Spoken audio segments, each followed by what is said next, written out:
Alright guys, who broke the robot? Hello everyone, I'm a broken robot.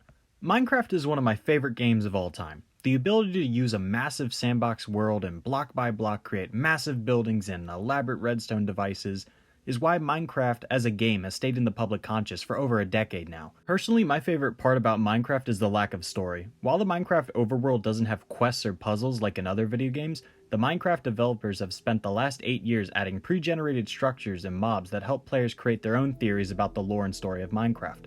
While Minecraft has always been a very casual game, with only about as much challenge as the players put on themselves, the 1.19 update changed everything. Released on June 22, 2022, the Wild update added not only a new massive pre-generated structure, but also the strongest and most dangerous mob in the game, making the Ender Dragon and Wither look like chopped liver.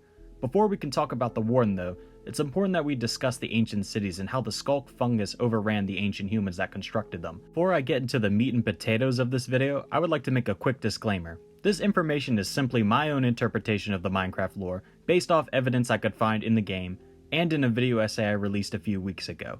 I'll leave a link to it in the description if any of you guys are interested in watching it, but you don't have to watch that video to understand this video. I just wanted to make that disclaimer. Ancient cities were constructed underground by human survivors that fled the crumbling and dilapidated strongholds that they used as shelter from the hostile mobs above. Using tools and materials salvaged from the strongholds, the ancient humans were able to construct massive cities with elaborate features. Based off the rooms found in the ruins of ancient cities, it's known that the ancient humans were able to carve out a relatively happy existence. Melons and other crops were grown underground using soul lamps for light. Redstone contraptions that could light walkways and closed doors were constructed in order to increase the quality of life. Additionally, cold storage rooms were also built to house food and other materials. It's also important to note that while no brewing stands are found in the ruins of ancient cities, there is a lot of evidence that the inhabitants of these cities could brew potions. When you as the player enter ancient cities, you can find plenty of chests to loot that are full of regenerative potions. Speaking of chests, thanks to the evidence left behind in loot chests, we know that the ancient city dwellers were relatively powerful, with enchanted iron and diamond gear being readily available. It's unknown how or if these ancient humans had livestock, but leftover caches of dyed wool and carpets covering most of the city makes it safe to assume that at one point they used wool as the main building material, along with traditional black stone bricks. Many have asked though, if the ancient city inhabitants had advanced armor and tools and were able to establish an advanced redstone-capable civilization deep underground, how come when you as the player find these cities they're abandoned, and the only remnants of their inhabitants left are in the form of skulls and untouched loot chests? If we take a closer look at the ancient cities compared to other pre-generated structures, what sets it apart is the nether materials incorporated, meaning that at some point these ancient humans were able to travel to and from the nether. Seeing as the humans that constructed the ancient cities had lived during the time that nether travel was common, and that they saw the end frames that in theory could build a portal, it's safe to assume that the potential of dimensional travel was something that the ancient humans didn't ignore. One structural object that every ancient city has is a massive frame with a gap in the center. Many have theorized that this may potentially be a damaged portal that's ability to be reignited has been lost to time. At first I didn't like this theory, but after analyzing the Skulk and a piece of evidence left behind by the ancient humans, I believe igniting these portals is what doomed the ancient city inhabitants in the first place. Throughout every ancient city, pieces of broken records can be found and combined to craft Music Disc 5. Unlike other music discs though, this is a recording.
While this recording is fragmented and hard to hear at times, two main things can be taken away from it. An alien noise that can't be found or located anywhere else in the Minecraft overworld, meaning this is alien and found from somewhere else outside the overworld. Additionally, a sound of the Warden can be heard at the very end, meaning that whatever this portal leads to is the home dimension of the Warden and Skulk. This is just speculation, but literally the last 30 seconds of the record sounds like a portal powering down, which could possibly prove the portal theory that I mentioned earlier. The sound of the Warden and the Skulk sensor at the very end could possibly mean that this portal leads to the home dimension of the Warden and Skulk fungus. The Warden itself helps spread Skulk fungus throughout the ancient cities. The Warden, the Skulk Catalysts, and the Skulk Screamers are all interconnected. If you do manage to take out a Warden, they will drop a single Skulk Catalyst. An interesting quirk of Skulk is that if a Warden kills a hostile mob near a Skulk Catalyst, no enchantment is dropped by the fallen mob. Instead, it's absorbed by the Skulk and used to spread the Skulk fungus further. While little is known about the Skulk fungus itself, it's a biological material much like moss and vines.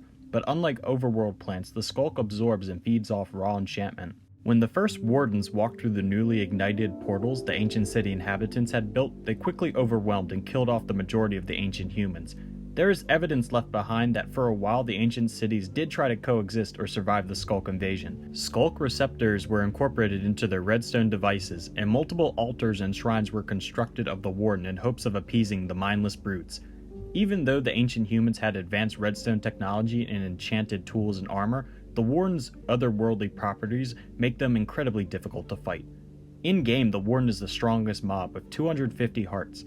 Additionally, the Warden has both up-close physical and telepathic ranged attacks that can one-shot an unarmed player. Even players in full diamond armor can be two-shotted by these hulking beasts. While it's been confirmed by the Minecraft developers that Wardens are in fact blind, they have impeccable hearing, and within close to medium distances can even smell out non-Skulk related life forms.